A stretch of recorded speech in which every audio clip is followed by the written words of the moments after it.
Fresa Technologies YouTube channel. In this video, we are going to see how to update SAC code for non-job ledgers in the Fresa application. Initially, we have to log into Fresa application.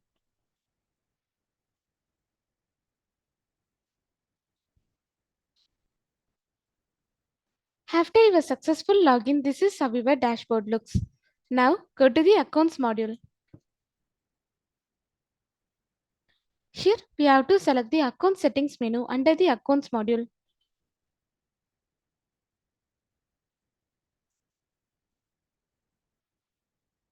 Now, we have to select the COA Master menu.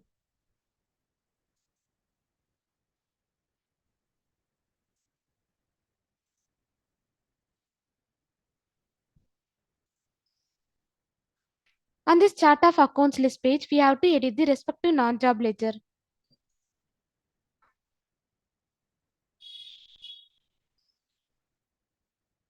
Here, we have to enter the SAC code in the SAC code column.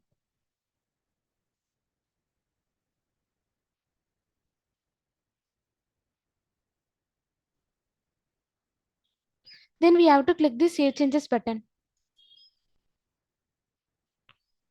This is how to update SAC code for non-job ledgers in the Fresa application. Thanks for watching.